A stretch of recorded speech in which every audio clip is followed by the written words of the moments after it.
बच्चों ने जाके कहीं से पेपर खरीदा, ऐसा नहीं है। ये करोड़ों का खेल है।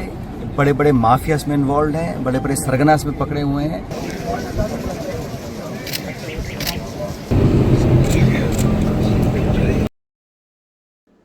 झुंझुनू से इस वक्त की बड़ी खबर। सचिन पायलट ने नीट पेपर लीक मामले को लेकर राजस्थान सरकार पर जोरदार हमला बोला है। झुंझुनू पहुंचे सचिन पायलट ने कहा कि सरकार बड़े मगरमच्छों को बचाने में लगी हुई है। पायलट ने आरोप लगाया कि नीट पेपर लीक के तार सीधे राजस्थान से जुड़े हैं, लेकिन हैरानी की बात यह है कि अब तक एफआईआर तक दर्ज नहीं हुई। उन्होंने कहा कि सरकार दबाव में काम कर रही है और बड़े नामों को बचाया जा। शिक्षा मंत्री धर्मेंद्र प्रधान से नैतिकता के आधार पर इस्तीफे की मांग करते हुए कहा कि लाखों छात्रों का भविष्य दांव पर लगा है। दरअसल पायलट नीट विद्यार्थी प्रदीप माहिज आत्महत्या मामले में परिजनों से मिलने झुंझुनू पहुंचे थे। इस दौरान उन्होंने बड़ी कोचिंग संस्थाओं और सरकार की साठगांठ का भी शक जताया। पायलट बोले, कांग्रेस 22 लाख विद्यार्थियों की आवाज बनकर इस लड़ाई को अंत तक लड़ेगी।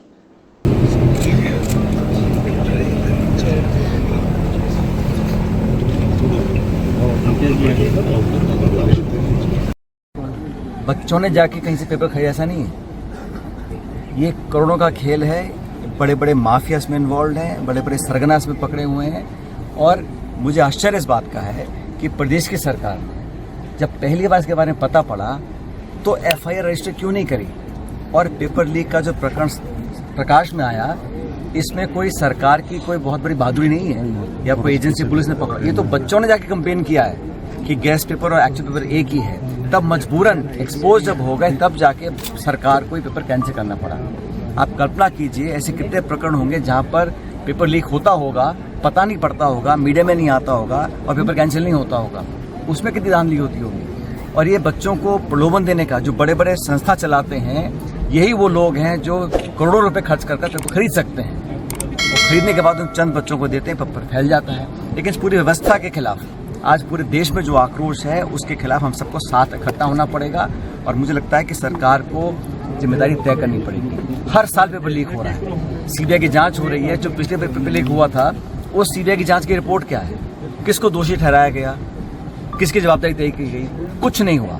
आज भी मैं पेपर लीक को एक ऐसा जुल्म मानता हूँ, ऐसा एक क्राइम है जिसकी जितनी सजा दी जाए वो नाकाफी है।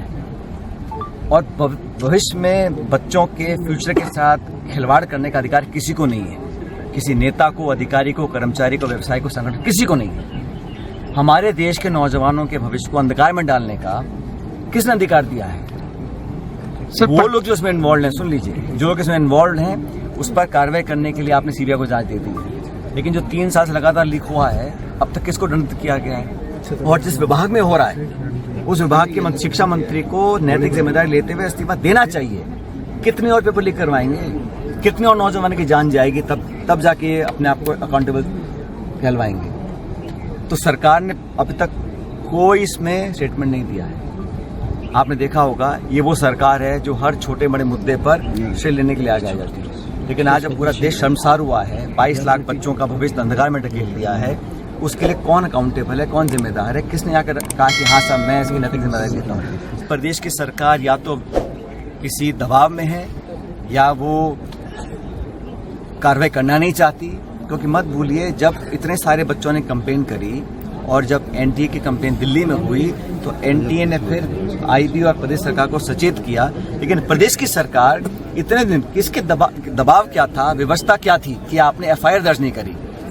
जब सीबीआई ने एफआईआर दर्ज कर रही है तो यहाँ पर जब पकड़े गए 14-15 लोग पहली बार पकड़े गए थे, तो किसके दबाव में, किस कारण से आपने ये एफआईआर दर्ज नहीं करी?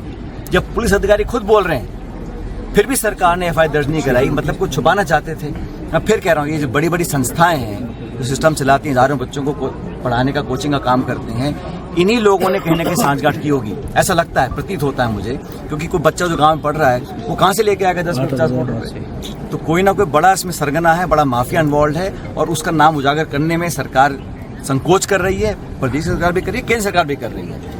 दबाना पहला जो रिएक्शन होता है दबाने का होता है। अब उन परिवार वालों के साथ में दुर्व्यवहार किया, उनको भला बुरा कहा, गाली गलौज किया, ऐसे नाजुक मौके पर ये क्या प्रतीत होता है इससे कि सरकार की मंशा क्या है? मामले को दबा दिया जाए, ये प्रकाश में ना आए, जन भावना को इसमें हम जोड़ नहीं पाए। लेकिन मुझे खुशी है इस बात की कि इस वक्त पूरे देश का नौजवान जागरूक हो चुका है और हम लोग चाहते हैं कि सिर्फ बात एक दल एक पार्टी की विचारधारा की नहीं है, पूरे देश के नौजवानों को जवाबदेही तय करनी चाहिए।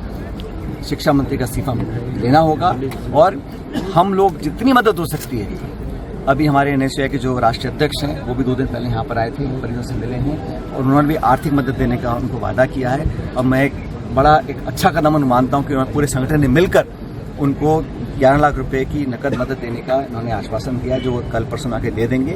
उसके बाद भी अगर कुछ मदद होगी परिवार को तो राहुल जी ने खुद इनसे बात की है, पूरी कांग्रेस पार्टी ने समर्थन किया है और हम सब इस परिवार के साथ।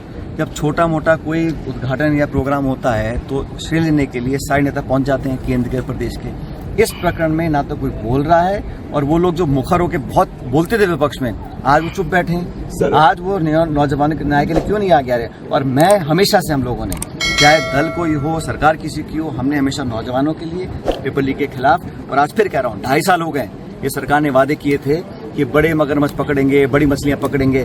अब जब इतनी बार पेपर लीक हो गया और नाम राजस्थान से जोड़ रहे हैं तो किसको आपने पकड़ा, किसको अंदर किया, किस पे केस किया, बताया सरकार? जब पूरा घटनाक्रम हुआ तो प्रशासन ने, पुलिस ने बहुत दुर्व्यवहार उनके साथ किया और ऐसे नाजुक मौके पर अगर पुलिस और प्रशासन इस प्रकार का व्यवहार करते हैं तो उन पर कार्रवाई होनी चाहिए। उन्हें लिखित में उन्होंने मुझे पूरी जो घटनाक्रम का विवरण दिया है और मैं चाहूँगा सरकार इस पर कुछ कार्रवाई करे।